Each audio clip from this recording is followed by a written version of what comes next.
자, 반갑습니다. 자, 네 번째가 아니라 40번째입니다. 소프트웨어 생명주기. 소공의 두 번째 시간이죠. 이제 소프트웨어 생명주기라고 하는 거는 소프트웨어도 우리 사람하고 같이 태어나고 소멸하고 이런 과정을 거치게 되는데 얘네를 우리가 생명주기라고 이야기를 합니다. 자, 소프트웨어 생명주기는 소프트웨어 제품 개념 성성에서 시작해가지고 운용의 유지 보수까지 이르기는 모든 변화 과정을 우리가 생명주기라고 이야기한다. 자, 일반적인 소프트웨어 생명 주기는 타당성을 검토하고 개발 계획하고 요구사항 분석한 다음에 설계, 구현, 테스트, 운용, 유지 보수 이런 단계로 간다. 자, 소프트웨어 생명 주기의 역할은요, 프로젝트 비용 산정과 개발 계획을 수립할 수 있는 기본 골격이 된다. 어떤 계획이 있어야지 그거에 따른 들어가는 비용이나 인력 이런 것들을 만들 수가 있겠죠. 자, 용어의 표준화를 가능하게 하고 문서화가 충실한 프로젝트 관리를 가능하게 한다. 여기 보시는 것처럼 타당성 검토, 개발 계획, 요구사항 분석, 설계, 구현, 테스트 이렇게 위에 있는 것들 보세요. 됐죠? 자, 얘는 이제 공정 단계고요. 이 위에 있는 거는 전체적인 생명 주기가 됩니다. 그래서 생명 주기는 운용의 유지 보수까지 들어가지만 여기서는 구현하고 테스트까지만이 단계 공정이 된다라는 거. 자, 생명주기 모형의 종류가 총 크게 세 가지 정도가 나옵니다. 그래서 폭포수 모형하고 프로토타입하고 스파이럴 이렇게 세 가지가 나오는데 전통적으로 자주 출제되는 애들이에요. 그럼 어렵지도 않습니다. 그래서 폭포수라는 거는 워터폴이잖아요. 말 그대로 물은 위에서 아래로 흘러요. 그래서 위에서부터 아래쪽으로 절차적으로 해나가는 걸 우리가 폭포수 모형이라고 이야기를 합니다. 자, 보엠 형님이 제시한 고전적인 생명주기 모형이고 소프트웨어 개발 과정이 각 단계가 순차적으로 진행되는 모형이다. 선형 순차적 모델이라고도 한대요. 얘 개발 단계는 우선은 타당성 검사, 계획, 요구 분석, 기본 설계, 그 다음에 상세 설계, 구현, 시험, 운용, 유지 보수 이렇게 된다. 이 단계는 간단히 우리가 앞에 있던 여기에 나오는 소프트웨어 생명 주기와 거의 비슷하죠. 그래서 우선은 타당성 검사를 합니다. 자, 시스템을 개발하는 것이 정말 이게 필요한 건지를 우선 알아야 되잖아요. 그 이유는 돈이 들어가니까. 자, 우선 계획을 합니다. 추진 방향을 제시하고 개발 비용, 소요 기간, 인력 등의 개발 계획을 수립하는 단계가 되고, 자, 요구 분석 단계에서는 시스템의 기능, 성능, 환경 등의 요구 사항을 면밀히 분석하는 단계가 된다. 다음에 기본 설계는요, 하드웨어, 소프트웨어, 제어 구조, 자료 구조 등의 설계를 작성하는 단계가 기본 설계 과정이 되는 거고, 상세 설계는 각 단위 프로그램의 제어, 자료 구조와 인터페이스를 상세히 작성하는 단계다. 자, 구현은 실제로 컴퓨터가 작성할 수 있는 코드로 변환하는 거. 요거 좀 기억하고 계셔요. 구현. 자, 시험 검사는 구현한 프로그램을 테스트하는 거죠. 자, 운용은 실제 사용하는 것이고, 유지보수는 문제점을 해결해 나가는 것이다. 그리고 가장 많은 비용이 소요된다는 거, 요거 포인트 기억하고 계셔요. 자, 폭포수 모형의 장단점이 쭉 나옵니다. 그래서 적용 경영과 성공 사례가 많아요. 오래됐잖아요. 전통적인 방법이니까. 자, 단계별 정의가 분명하고 전체 공조의 이해가 쉽다. 단계별 산출물이 명확하대요. 폭포수 모형의 단점은 개발 과정 중에 발생하는 새로운 요구나 경험을 설계에 반영하기가 어려워요. 한번 물이 떨어지면 그대로 쭉 흐르는 겁니다. 다 흐른 다음에 나중에 유지보수가 돼야 되니까. 자, 2개 이상 과정이 병행 수행되거나 이전 단계로 넘어가는 경우가 없다. 무조건 직진인 거야.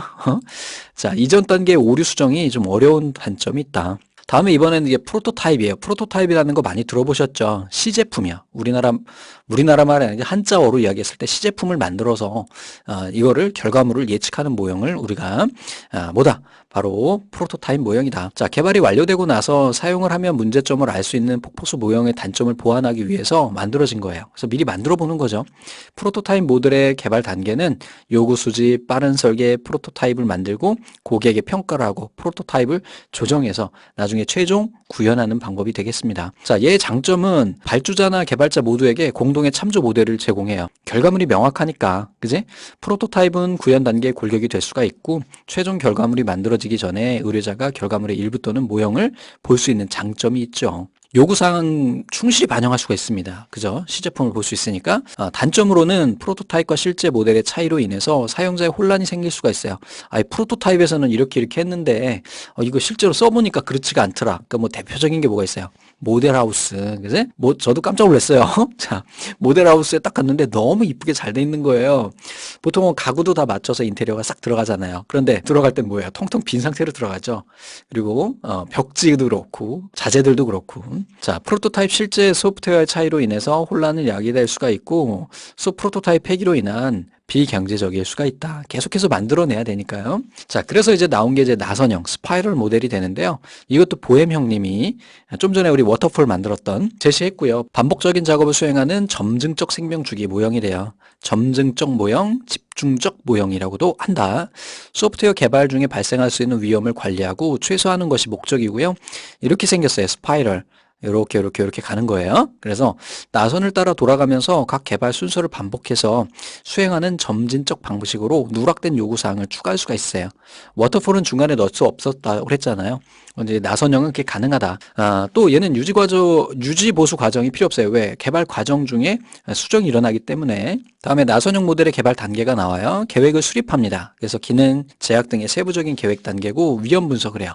위험 요소 분석을 해가지고 해결 방법을 여기서 설정하는 단계가 됩니다.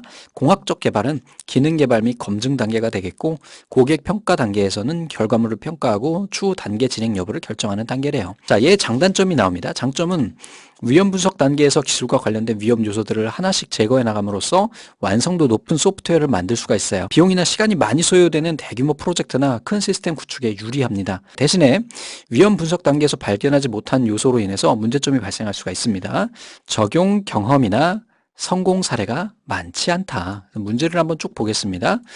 자, 실제 상황이 나오기 전에 가상의 시뮬레이션을 통해서 최종 결과물에 대한 예측할 수 있는 소프트웨어 생명주기 모델은 프로토타입이죠. 프로토타입. 됐습니까? 문장을 보면서 또 한번 정리에 추가해 두시기 바랍니다. 다음 설명에 해당하는 생명주기는 가장 오래됐대요. 그럼 워터폴이네요. 그냥 볼 것도 없이. 그죠? 자, 다음에 자, 3번 소프트웨어 생명주기 모델에서 나선형 모델은 어떻게 구성되느냐 그랬어요. 여기서는 뭐가 있었습니까? 우리 리스크 어널리시스가 있었죠. 그래서 여기 리스크 어널리시스 여기도 있고 여기도 근데 처음에 하는 건 아니죠. 그리고 여기서도 보면 얘가 잘못됐고 얘가 맞겠네요. 플래닝 계획하고 위기 관리하고 그 다음에 엔지니어링 그 다음에 커스터머 에벌루이션 평가를 진행을 한다. 요즘엔 영어로 많이 나오니까 꼭 영어로 기억하시기 바랍니다. 각 단계마다 다음과 같은 작업이 실행되는 생명주기 모델은 위험 분석 나오면 뭐예요? 스파이럴이 되겠죠. 그래서 스파이럴에 대한 문제 자주 출제되니까 꼭 좀 기억하고 계시기 바랍니다. 감사합니다.